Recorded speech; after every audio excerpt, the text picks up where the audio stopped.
Bonjour, nous sommes le mercredi 10 décembre 2025 et le sujet est la CGT. Près de 500 plans de licenciement recensés et 300 000 emplois menacés en France depuis septembre 2023, un peu plus de 2 ans. La situation s'est aggravée dans la métallurgie. On avait vu précédemment avec le numéro 2 mondial ArcelorMittal, l'agroalimentaire, la papeterie, le textile et la verrerie entre 2024 et 2025 selon le syndicat qui a présenté mardi un décompte des plans de licenciement dans le pays. On verra également la carte. N'oubliez pas de vous abonner pour plus de news nationales, européennes et internationales sur ce monde dans lequel nous vivons. Une situation qui s'aggrave dans plusieurs secteurs de l'industrie. Alors que Macron, qui va terminer son deuxième mandat d'ici 1 an et demi, parlait de réindustrialisation du pays. En ce qui concerne la désindustrialisation, elle avait déjà été actée fin des années 70, début des années 80, il y a un peu plus de 40 ans. Un total de 483 plans de licenciement ont été recensés en France entre septembre 2023 et décembre 2025 selon un nouveau décompte présenté mardi 9 décembre par la CGT. Le syndicat pointe une double conséquence sur les salariés. 107 562 emplois directs sont menacés ou ont été supprimés depuis septembre 2023. Et le chiffre atteint plus de 300 000 emplois, 304 369 en comptant les emplois indirects, selon les estimations hautes de la CGT. Le dernier recensement de la CGT en mai faisait état de 381 plans sociaux et jusqu'à 245 000 emplois menacés ou supprimés. L'année dernière, il y a eu plus de 65 000 faillites de PME-TPE. Cette année, en 2025, ce serait plus de 70 000 et l'année prochaine,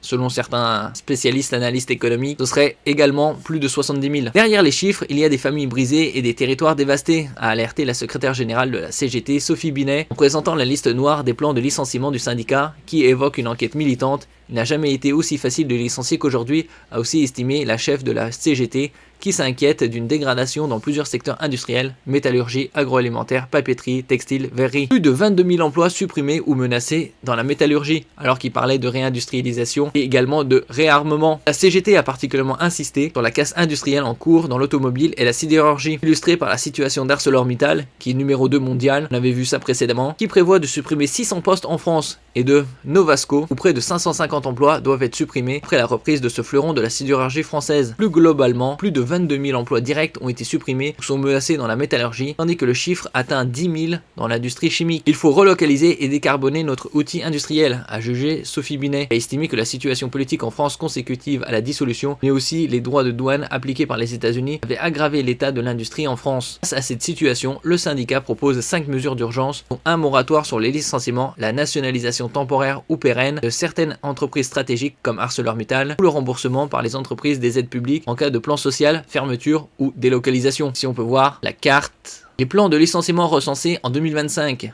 plan de sauvegarde de l'emploi, PSE, relevé depuis septembre 2023 par la CGT en décembre 2025. Donc en rouge, emploi supprimé, en jaune, emploi menacé.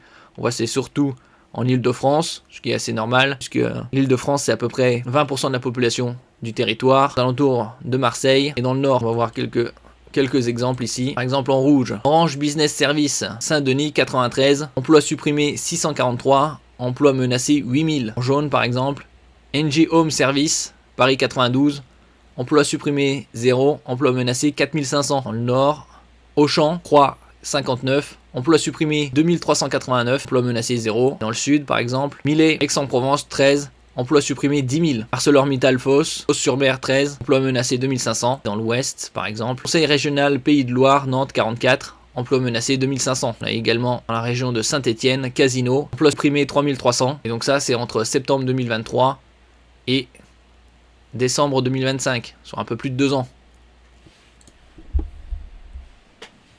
Alors même que le tribunal des activités économiques de Lyon se penche sur le sort du groupe ACI, repreneur en série, en redressement judiciaire, ce constat ce soir, on ne compte plus les entreprises en difficulté dans l'industrie. Novasco, Valdune, Brandt, Tesser, à chaque semaine ou presque cet automne, l'annonce d'un plan social et la série des fermetures d'usines s'accélère. Bonsoir Alexis Morel. Bonsoir Sarah. À en croire, plusieurs indicateurs tombés aujourd'hui. Oui, la menace de désindustrialisation toujours plus concrète selon le baromètre du cabinet Trendéo qui fait référence. Depuis septembre, 178 sites industriels ont fermé, sont menacés de fermeture ou taillent dans leurs effectifs. C'est 47% de plus que l'année dernière à la même période et le type d'entreprise touchée évolue. L'an dernier, surtout des grands groupes. Cette année, beaucoup de sous-traitants, donc davantage de PME, de petites entreprises. Et tous les secteurs industriels sont-ils concernés? Et plus personne n'est épargné selon la CGT qui elle aussi vient de mettre à jour sa carte des plans de licenciement. Depuis 1 an et demi, elle en recense près de 500 en France, dont 360 rien que dans l'industrie. La métallurgie est toujours la plus exposée, mais les fermetures touchent désormais aussi des secteurs plus protégés jusque-là, comme l'agroalimentaire, on pense à Tesser en Isère, avec des conséquences majeures pour l'emploi. Le syndicat parle de 45 000 emplois industriels détruits depuis 2024. Alors sa secrétaire générale, Sophie Binet, interpelle le gouvernement. Il faut enfin que le gouvernement, le patronat prennent la mesure de la gravité de la situation, change de braquet. L'État a des outils à sa disposition qu'il refuse d'utiliser. C'est les nationalisations, bien sûr. Au lieu de faire des chèques en blanc avec des aides publiques, rentrer au capital pour pouvoir avoir des leviers d'intervention stratégiques. Sans inflexion de la part du gouvernement, la courbe des licenciements, elle continue à s'envoler. La CGT qui demande au Premier ministre d'organiser au plus vite des assises de l'industrie. Et donc, bien évidemment, ça va s'aggraver dans plusieurs secteurs, comme on l'avait vu ces dernières années. Merci pour votre écoute, et à la prochaine.